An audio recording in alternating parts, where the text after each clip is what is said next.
তোমরা নতুন, তোমরা নবীন, এলে শুভ দিন। ফুলে ফুলে তোমাদের করব বরণ, আজকে নবীন বরণ। আজ শুধু নবীন বরণই নয়, আজ বিদ্যালয়ের বাৎসরিক সাংস্কৃতিক অনুষ্ঠান বটে। প্রথমেই বিদ্যালয়ের সভাপতি মহাশয় উপস্থিত আছেন বিদ্যালয়ের প্রধান শিক্ষক মহাশয় এবং মঞ্চে উপবিষ্ট সমস্ত গুণীজনদের আমার সশ্রদ্ধ। সেই সঙ্গে আমার সহকর্মীবৃন্দ ও স্নেহের প্রাণ প্রিয় ছাত্রছাত্রী সকলকে শুভেচ্ছা এবং অভিনন্দন জানাই। ইংরেজি কালচার শব্দ থেকে এই সংস্কৃতি শব্দটা এসেছে। সংস্কৃতি হলো মানুষের জীবন প্রণালী। কোনো সমাজের সংস্কৃতি বলতে বোঝায় সেই সমাজের জীবন পদ্ধতিকে। সভ্যতার ধারক হলো এই সংস্কৃতি।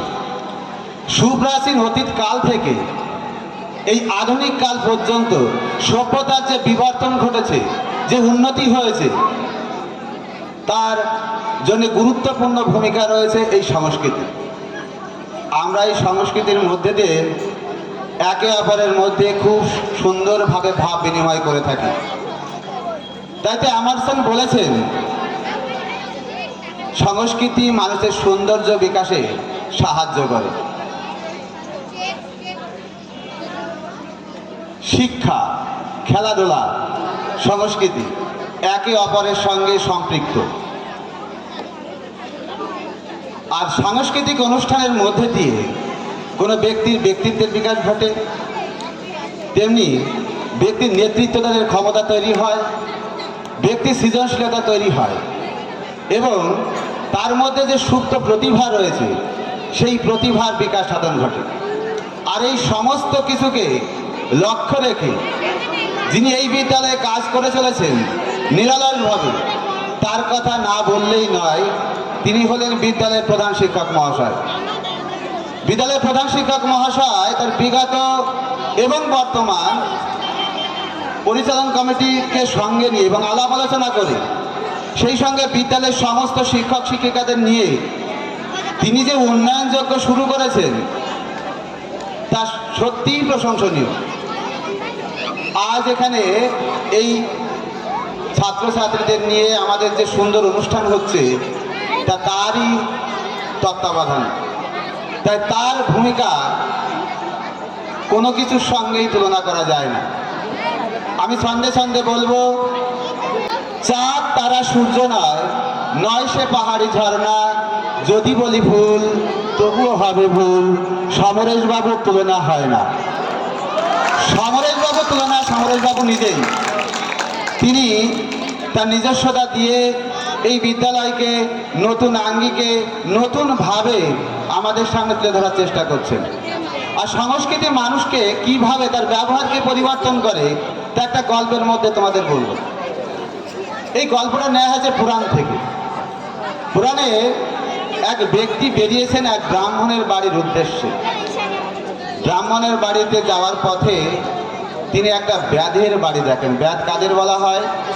ব্যাধ হলো যারা বনে যে ধারালো অস্ত্র বল্লম দিয়ে পশু শিকার করে। শুধু শিকারই করে না, সেই পশু কেটে বাজারে বিক্রি করে।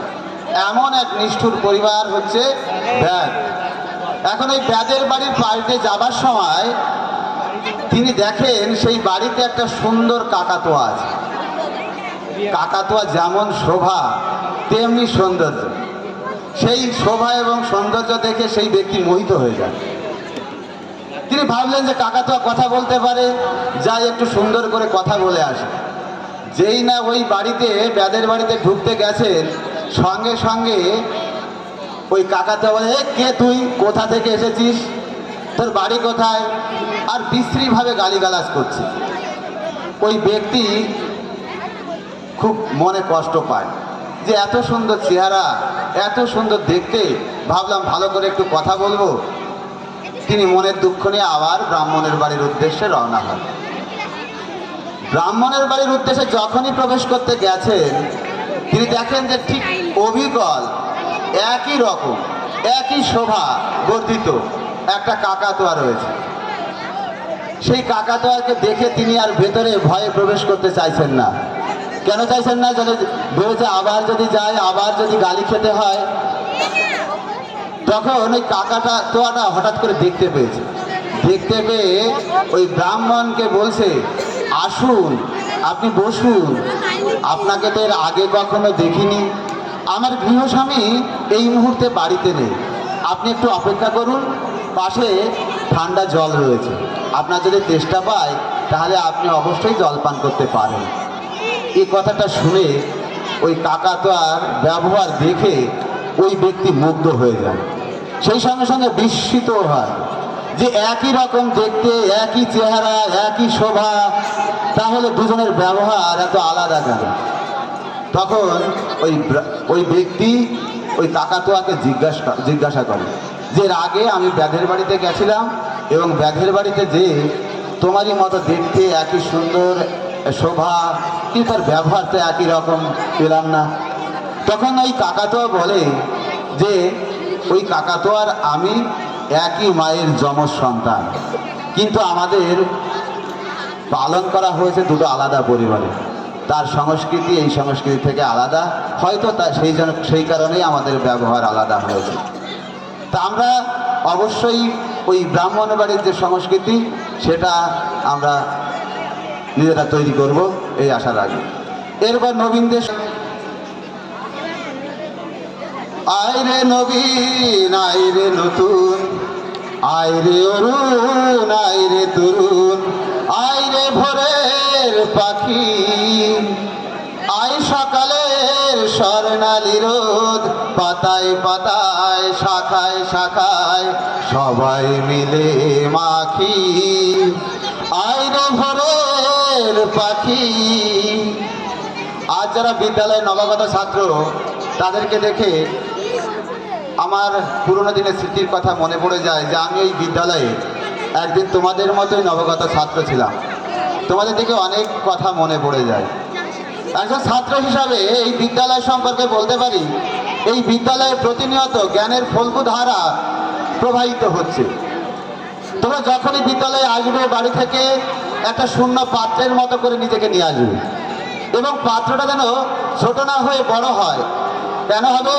তোমরা সারাদিন এখান থেকে ওই স্বর্ণ রেণুর মতো জ্ঞানের ভাণ্ডার ভরে নিয়ে যত বাড়িতে যেতে পারো, এবং যে যত বেশি পরিমাণে এখান থেকে এই স্বর্ণ রেণুর মতো জ্ঞানের ভাণ্ডার নিয়ে যেতে পারবে, সে ততই সমৃদ্ধি হবে। আর একজন শিক্ষক হিসাবে তোমাদের বলবো যে তোমরা প্রতিনিয়ত এই বিদ্যালয়ে নিয়ম শৃঙ্খলা মেনে পড়া করে আসবে।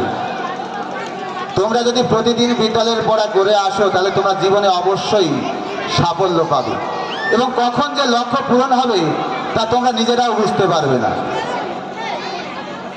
আর সারা বছর পড়ার পরেও যদি দেখা যায় যে পরীক্ষার ফলে আশানুরূপ ফল পাওনি, তার জন্য কোনো মন খারাপের প্রয়োজন নেই।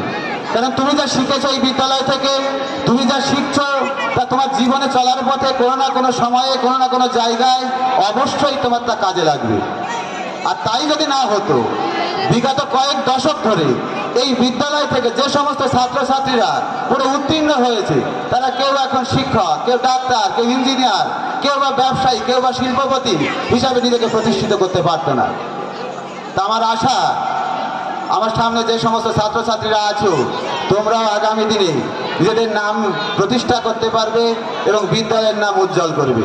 সবশেষে বিদ্যালয় শিক্ষকের তরফ থেকে একটা কবিতা বলে শেষ করব। ওহে নবীন, এসো মোদের আঙ্গিনায়, ফুলের শুভেচ্ছা নাও, আয়োজন পূর্ণতা পাবে তোমাদের পদচারণায়। বিদ্যালয়ের আশার আলো তোমরা করবে উঁচু শির, হবে এক ক্লান্তহীন কর্মবীর। ওহে নবীন, আমরা স্বপ্ন দেখাই না, স্বপ্ন পূরণে প্রত্যাশী। আমরা দেখতে চাই তোমাদের বাঁকা ঠোঁটের অফ্রান্ত খুশি। তাই হাত বাড়িয়ে দাঁড়িয়ে আছি, দেখতে জয়ের পথ, স্বপ্ন তোমার, চেষ্টা মোদের, গড়তে ভবিষ্যৎ। সকলকে ধন্যবাদ।